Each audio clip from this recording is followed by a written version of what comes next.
আতি আতি বান্ধি ৰখা এই মৰমবোৰো তোমাৰ বাবে তোমাৰ বাবে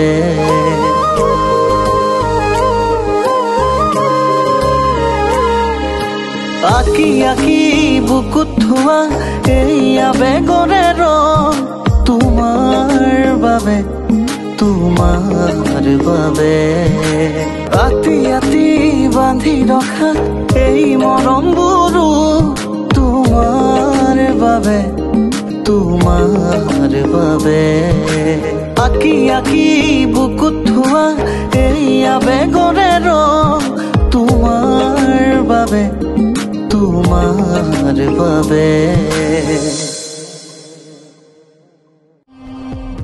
প্লিজ অফিচাৰ তাইক আৰু বেছি কথা সুধি দিগদাৰ কৰি নাথাকিব দেখিছে তাই অলপ কথা কওঁতে কেনেকৈ অসুস্থ হৈ পৰিছে ঠিক আছে তুমি এটা ৰেষ্ট লোৱা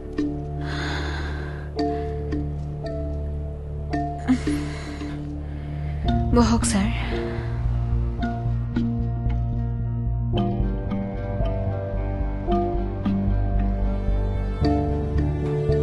চাওক অফিচাৰ এতিয়ালৈকে যিবোৰ হৈ গ'ল আমি পাহৰি পেলাবলৈ বিচাৰিছোঁ পল্লৱী চলিহাৰ ঘৰলৈ মই মোৰ ছোৱালীক আৰু কেতিয়াও নপঠিয়াওঁ মোৰ ছোৱালীজনী আৰোগ্য হোৱাৰ পাছত আমাৰ লগতে ৰাখিম নালাগে আৰু তালৈ যাব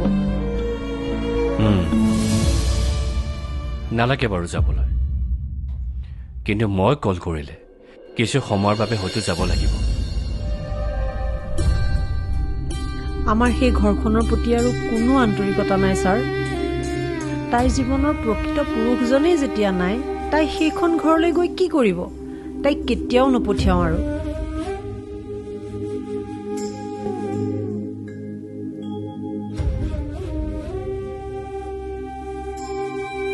মই আপোনাৰ মনৰ অৱস্থাটো বুজি পাইছোঁ কিন্তু আপুনি নিবিচাৰে নেকি এই যে অনুৰ মূৰত ৰাজদীপ চলিহাৰ হত্যাৰ কলংকটো জাপি দিছে তাই তাৰ পৰা মুক্ত হোৱাটো বিচাৰোঁ হাজাৰবাৰ বিচাৰোঁ সেই বুলি মই ছোৱালীজনীক আকৌ এবাৰ মৃত্যুৰ মুখলৈ ঠেলি দিব নোৱাৰোঁ ইন্সপেক্টৰ এইবাৰ অনুৰ লগতে আপোনালোকৰ পৰিয়ালৰ প্ৰত্যেকজন সদস্যৰ জীৱনলৈ আহিব লগা বিপদ প্ৰথমতে মোক ফেচ কৰিব লাগিব মই আপোনাক কথা দিছোঁ বাই দ্য ৱে আপোনাৰ ছোৱালী দিয়া ক'ত তাইক দেখা নাই যে তাই ৰক্তিমৰ লগত কোকৰাঝাৰলৈ গৈছে কোকৰাঝাৰ আমাৰ দিয়াৰ বন্ধু ৰক্তিমে দেউতাকৰ ফটো এখন দি ফেচবুকত এটা পোষ্ট দিছিলে কোনো সদাশয় ব্যক্তিয়ে যদি তেখেতৰ কিবা সম্বেদ পায় জনাবলৈ দিয়াৰ ফোন নম্বৰটো দিছিল যোৱাকালি ৰাতি এটা ফোন কল আহিল কৈছিল যে মানুহজন প্ৰায় 20 দিনমান ধৰি কোকৰাঝাৰৰ কিবা মন্দিৰ এটা দেখা পাইছে সেইকাৰণে আজি দিয়া ৰাতিপুৱাই কোকৰাঝাৰলৈ বুলি গৈছিল কোকৰাঝাৰত আছে অথচ খবৰ দিয়া নাই যে বাৰু দিয়াক এটা ফোন কৰকচোন হেল্ল' দিয়া মই ডকৰাজে কৈছোঁ তোমালোকে মিষ্টাৰ অতুনক পালানে দ্যাটছ ভেৰি গুড তেখেত তাত আছে কিবা ক'লে নেকি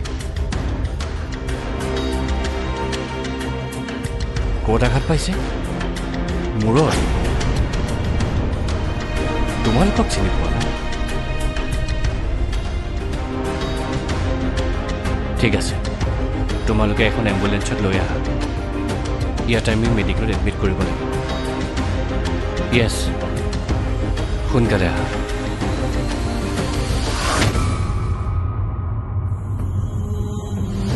চাওক আপোনালোকৰ ভাল দিন আহি গ'ল আবেলিলৈ আৰু এটা ভাল খবৰ দিম বাৰু মই আহোঁ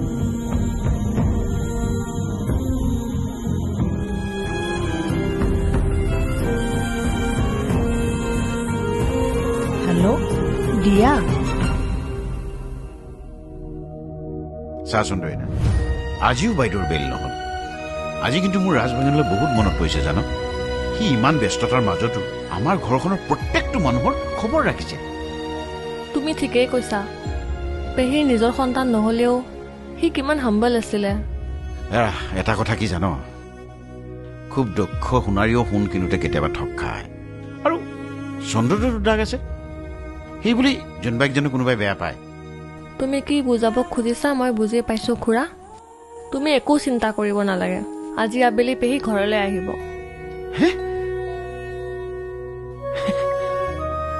মা আহিব কিয় আহিব নহয় মানে তোমাক কোনে ক'লে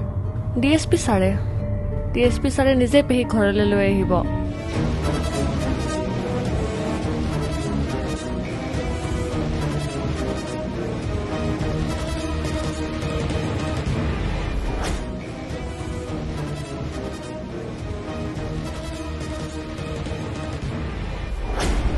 আৰু আজি ৰাজদীপ চলিহাৰ হত্যাকাণ্ডত প্ৰায় এমাহমানেই হ'ল আৰু আজিৰ দিনটোত এই ঘৰখনৰ মানুহৰ কাৰোবাৰ কাৰণে অশুভ হ'ব আৰু তাৰ আগতে ইয়াত উপস্থিত থকা CID অফিচাৰগৰাকীক মই ধন্যবাদ জ্ঞাপন কৰিছোঁ ইনভেষ্টিগেশ্যনৰ অহাৰ পিছত তেখেতে অইন মানুহবিলাকৰ দৰে মোকো ছাছপেক্ট লিষ্টত ৰাখিছে প্ৰথম অৱস্থাত মোৰ খুব খং উঠিছিল আৰু সেই খঙতে ৰাজদীপৰ হত্যাৰ তদন্তটো খুব সূক্ষ্মভাৱে মই পৰিৱেক্ষণ কৰিছোঁ আৰু আজি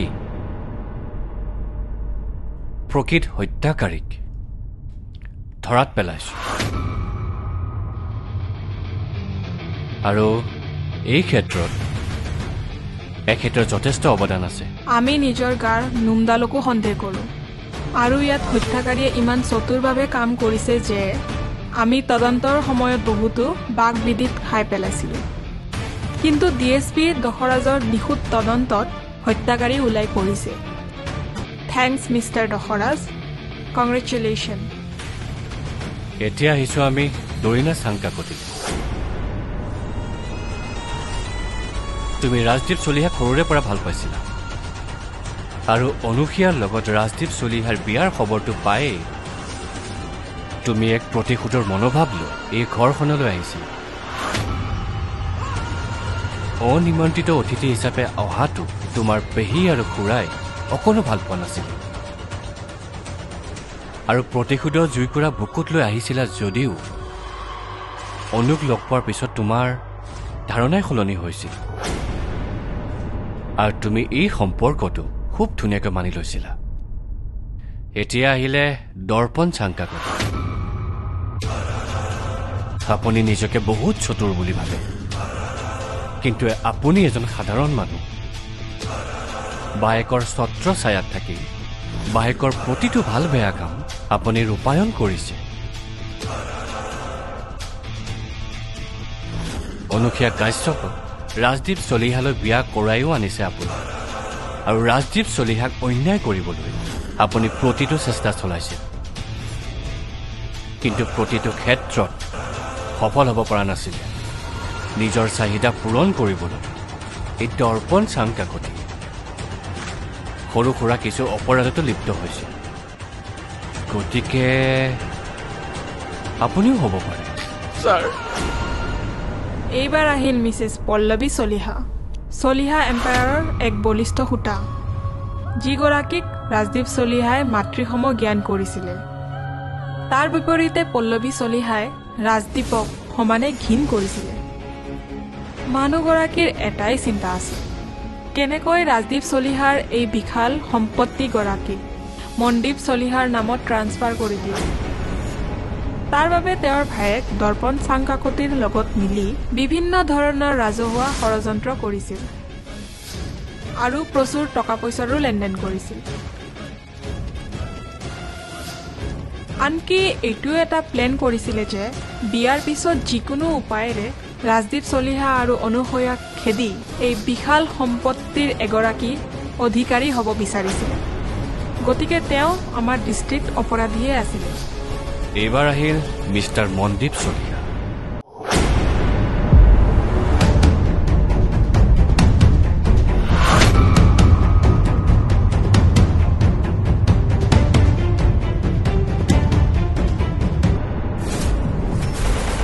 ৰাজক শ্ৰী ৰামৰ দৰে ভক্তি কৰাত লক্ষ্মণ সদৃশ ভায়েক, যিয়ে ৰাজৰ লগতে জীৱনৰ বেছিভাগ সময় অতিবাহিত কৰিছে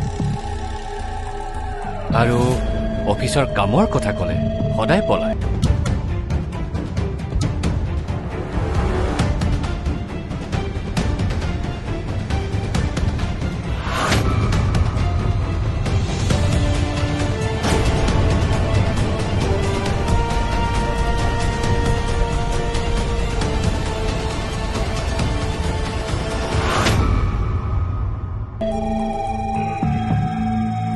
মনদীপ চলিহাৰ ককায়েকৰ মৃত্যুৰ পিছত এজন সম্পূৰ্ণ বেলেগ মানুহলৈ ৰূপান্তৰিত হ'ল।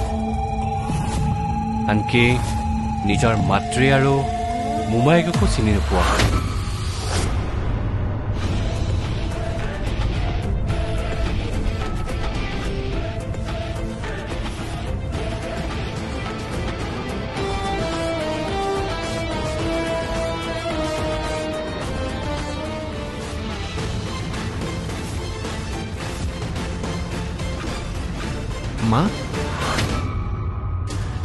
মা তুমি আহিলা?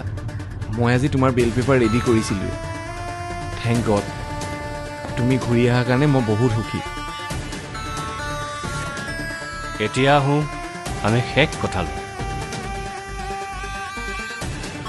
গিলাচত থকা পয়জনৰ বাবে ৰাজদীপ চলিহাৰ মৃত্যু হৈছে আৰু ফৰেনচিকৰ ৰিপৰ্টৰ মতে গিলাচত 5জন মানুহৰ আঙুলিৰ ছাপ পোৱা গৈছে।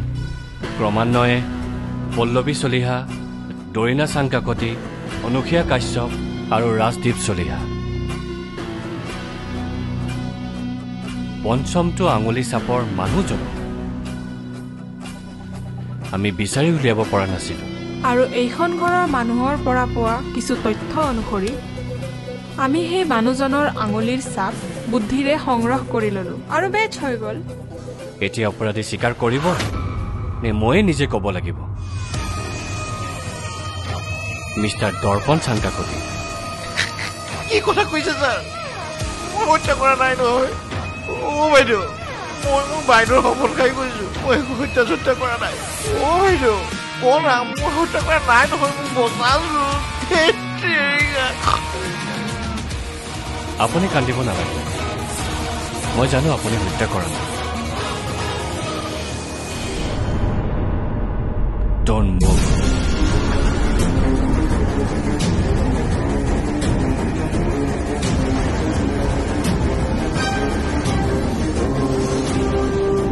কলিতা, এৰেষ্ট কৰক।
মা, মন, তই কিয় এনেকুৱা কৰিলি? হা, তই কিয় কৰিলি এনেকুৱা?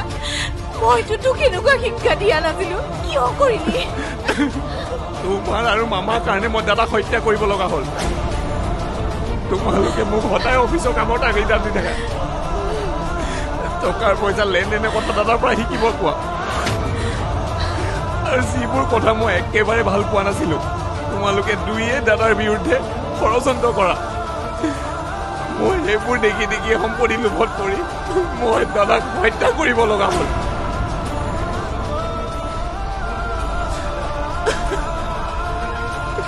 অফিচাৰ, মোক ফাঁচি দিয়ক মোক।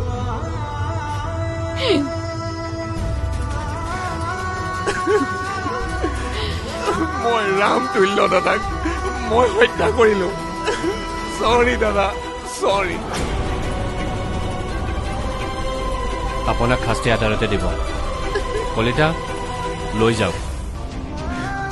মা, চৰি মা।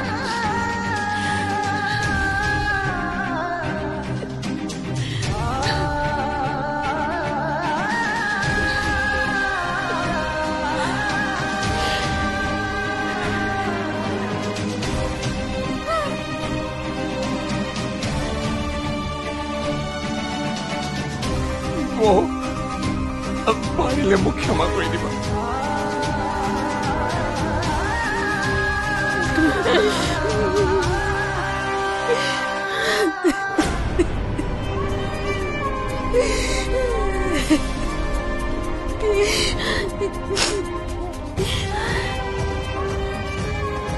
বল মা, তই এইখন ঘৰৰ পৰা ঘৰলৈ বল।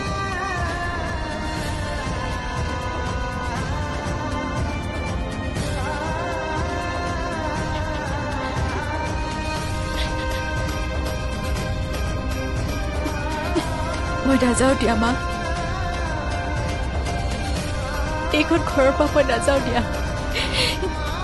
তুমি ঘৰলৈ যোৱাগে। তই এইখন ঘৰত কেনেকৈ থাকিবি কচোন? বল।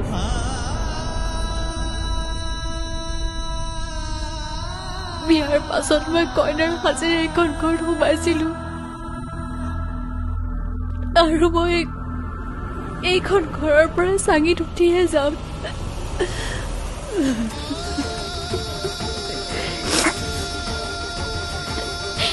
অফিচাৰ, খুৰী আৰু মামাক মই আৰু কোনো ধৰণৰ শাস্তি দিয়াটো নিবিচাৰো।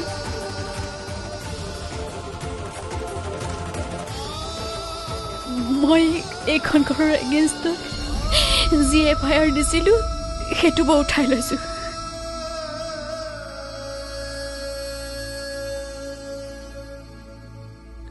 অ' খুৰী, আজিৰ পৰা তুমিয়ে মোৰ মা দিয়া। মামাও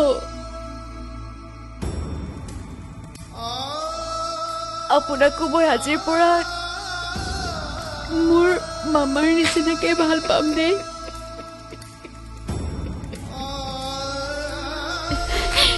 আপোনালোকে মই কৰা ভুলবিলাকৰ কাৰণে মোক মাফ কৰি নিজৰ ছোৱালীৰ দৰে আঁকোৱালি ল'ব।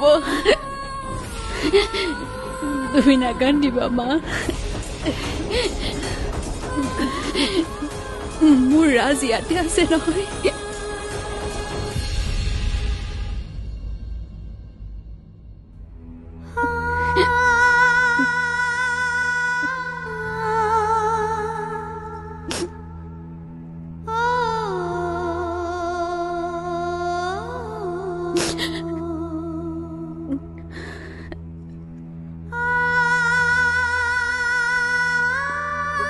জানা ৰাজ, অ' ৰাজ, মই বাকী থকা গোটেই জীৱনটো মাত্ৰ তোমাৰ বাবে থাকিম, তোমাৰ বাবেও।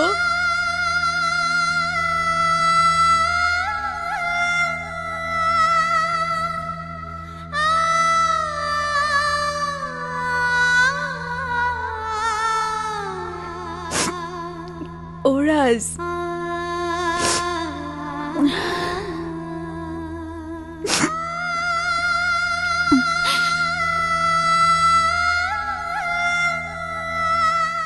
তোমাৰ বাবে, তোমাৰ বাবে